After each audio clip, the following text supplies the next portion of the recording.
Bonjour, dans cette présentation, nous allons parler des postes de livraison électrique. Mais avant d'entamer le sujet, nous allons voir les trois grandes catégories des postes électriques qui existent. Donc, on trouve en premier lieu les postes sources. Donc, les postes sources, ils permettent le raccordement entre les centrales de production, c'est-à-dire des centrales de production, soit ils utilisent de l'énergie fossile comme les centrales thermiques à flamme par exemple, ou bien les centrales à combustible, ou bien encore les centrales utilisant les énergies renouvelables. Bien sûr, ils font le raccordement de ces centrales-là au réseau électrique, d'accord?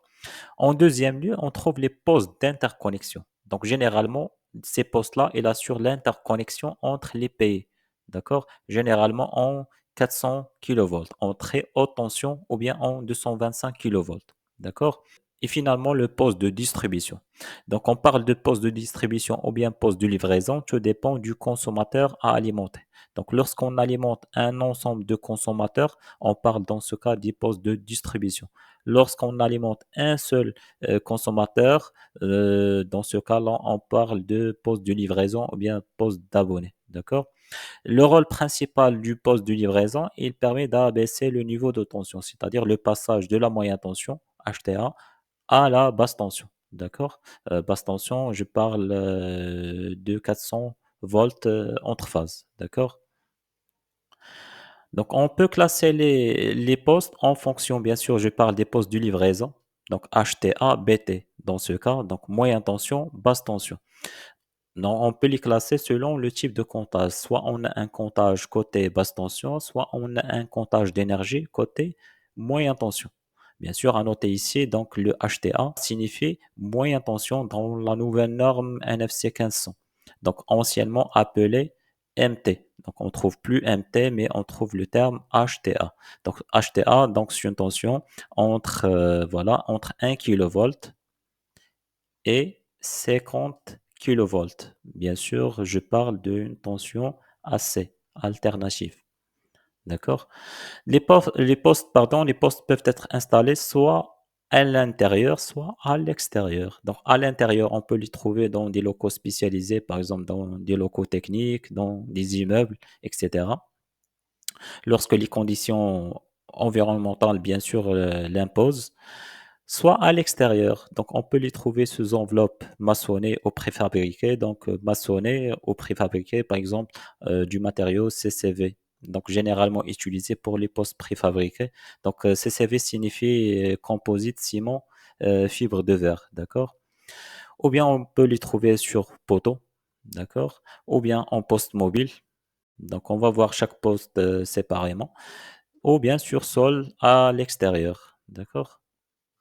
Donc voici ici un exemple d'un poste type intérieur. Donc on trouve le transformateur, donc le transformateur HTA-BT, d'accord? Donc le transformateur, il est alimenté depuis une cellule moyenne tension. Généralement, c'est une cellule type QM, c'est-à-dire utilisant un sectionneur avec des fusibles. Donc lorsqu'on ouvre ce capot-là, on trouve des fusibles moyenne tension, d'accord? Donc cette cellule, elle permet la protection du transformateur. On pourra trouver également une cellule une cellule départ vers un autre consommateur moyenne tension, par exemple, que ce soit une unité de production, un atelier, etc. Et bien sûr, l'arrivée par une cellule généralement type IM, d'accord? C'est-à-dire interrupteur, d'accord? Donc, on voit ici sur le schéma. Donc, on va pas détailler le schéma dans cette présentation. On pourra le voir dans une autre présentation si vous voulez. Également, on trouve au niveau du transformateur ou bien au niveau du poste HTA-BT, donc une liaison par gain à barre ou bien par câble. Donc, lorsque je parle d'une gain à barre, c'est-à-dire utilisant des barres en cuivre. Donc, on l'appelle gain à barre ou bien canalis, d'accord? Donc, cette gaine à barre, elle permet le raccordement côté basse tension du transformateur au tableau général basse tension.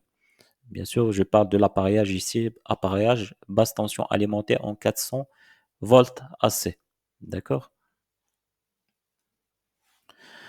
Voici l'autre type de poste. Donc, on a ici sur le schéma ou bien sur la photo suivante, on a un poste qui est préfabriqué. Donc, c'est un poste qui est préassemblé en usine d'accord? On peut le ramener sur chantier, avec une grue, donc on le pose directement sur l'installation concernée. Donc cela réduit le temps pour faire les travaux de génie civil, pour la mise en service et cetera, d'accord? À noter qu'on pourra trouver également des postes préfabriqués, qui ne sont pas en béton mais métallisés, d'accord? En utilisant un métal. Également, il existe des postes mobiles. Donc ces postes-là, on les utilise principalement, au niveau des installations temporaires, des chantiers provisoires, des événements par exemple, ou bien des opérations de dépannage, d'accord? L'autre type de poste, donc les postes qui sont montés en haut du poteau, donc soit en poteau en béton ou bien en bois, d'accord? Donc ces postes-là, l'inconvénient majeur, c'est qu'ils sont limités en termes de puissance. Donc généralement, la puissance maximale, c'est 160 kVA, d'accord?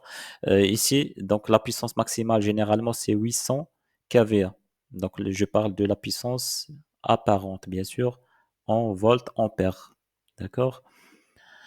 Donc, comme je viens de dire, donc la puissance maximale, donc c'est 160 kVA. Donc pour les postes en haut de poteau, ils sont appelés généralement postes A61, d'accord? Donc ces postes sont alimentés en simple dérivation et ne comportent pas d'appareillage moyen tension. Donc, car les transformateurs sont le plus souvent autoprotégés, d'accord? Et bien sûr, ils utilisent un comptage, ici un comptage basse tension, d'accord? Donc voici le dernier type de poste. Donc le poste sur sol, donc type extérieur, c'est-à-dire sans enveloppe. Donc ces postes sont réalisés avec des équipements insensibles aux conditions climatiques. Donc c'est-à-dire ils peuvent résister aux conditions climatiques comme la pluie, le vent, etc.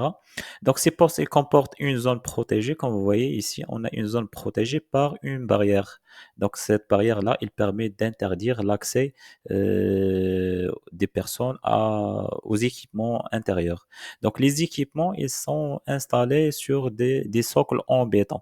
Donc chaque socle, il reçoit un équipement, par exemple des interrupteurs fusibles ou disjoncteurs, un ou plusieurs transformateurs. On pourra trouver deux transformateurs ou trois, etc. Ou bien, bien sûr, un autre socle pour recevoir le tableau général basse tension, le tableau de distribution basse tension. D'accord? Voilà, c'est tout pour cette partie-là. Donc, je vous donne rendez-vous dans les prochaines vidéos. À très bientôt.